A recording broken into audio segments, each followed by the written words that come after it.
What's up guys, Everything Apple Pro here, and I just want to say the new MacBook is awesome. Although I did paint it in a bad light in my other video, I just want to mention 10 things that are awesome about the brand new 2015 Retina MacBook. There is so much I like about this. Despite everything that's wrong with it that needs to be addressed, there's a ton that's great about it, and I think it far outweighs the negatives. Yes, it's expensive, there's a lot of things that it doesn't really do well. However, for the certain amount of people that are in the market for one of these, there's a ton that it can do for you, and it can do for you very well. To begin, this thing is simply stunning. It's a very beautiful design. Apple is very proud of that. You'll certainly be the coolest kid on the block when you whip one of these out at your local Starbucks. You truly need to pick one of these up in person to really appreciate just how great and thin Apple has got the design. I picked up my MacBook Air after using one of these and it feels like a lumbering beast. It's huge in comparison. Now that design goes hand in hand with portability. I like to travel, and when I travel, I usually have a day pack with me. My MacBook Air has a very hard time fitting into my little pack, so this thing is perfect. You can just carry it with you anywhere. And this thing is just a hair over 2 pounds, so it's extremely light as well. And Apple has finally brought back a color choice to their MacBook lineup. You now have a color choice of gold, silver, and space gray. Really cool. The display on the new MacBook is absolutely stunning. It's the Retina display standard, which is not available on the MacBook Air lineup. It's a 2304 by 1440 resolution, and it's simply incredible. It's hard to believe that Apple could put that into a laptop this small. Yeah, it's not the strongest laptop, but the display certainly is beautiful. And it has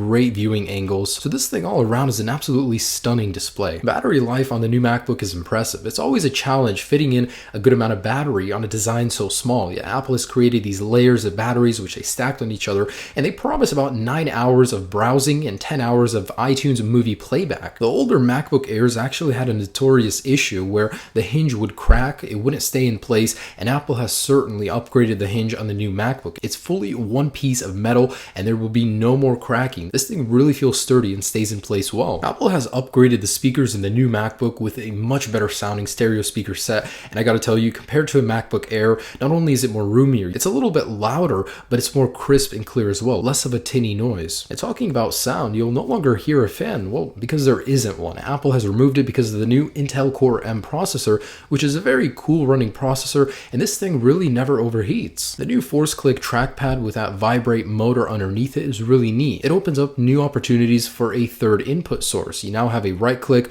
single click, and now a force click. The keyboard on the new MacBook is bloody good. Not only are the individual keys larger, they're actually more even when you click on them. There's a new butterfly technology which makes the keys a little bit more clickier. It's really neat. It's probably one of the best keyboards I've tried on a laptop computer, and now there is an individual LED underneath every single key, so you get more even lighting. It looks a lot better at night comparing it to a MacBook Air. And lastly, this thing is the future. That can be both a good thing and a bad thing. We're not prepared for it right now, but it's where all technology is headed. Just like Apple led the race with the MacBook Air, a laptop without an optical drive, it seemed stupid, yet it makes sense now. As a result of losing the ports, we now have a beautiful design, amazing battery life, a very portable computer. Now this thing is the future. It's truly a beautiful laptop, and it makes sense for a certain amount of people, not for everybody. Be sure to check out the 10 things that suck about Apple's new MacBook Retina. Hope you guys enjoyed this video. Have a great day. Peace, and enjoy this laptop if you decide to get it.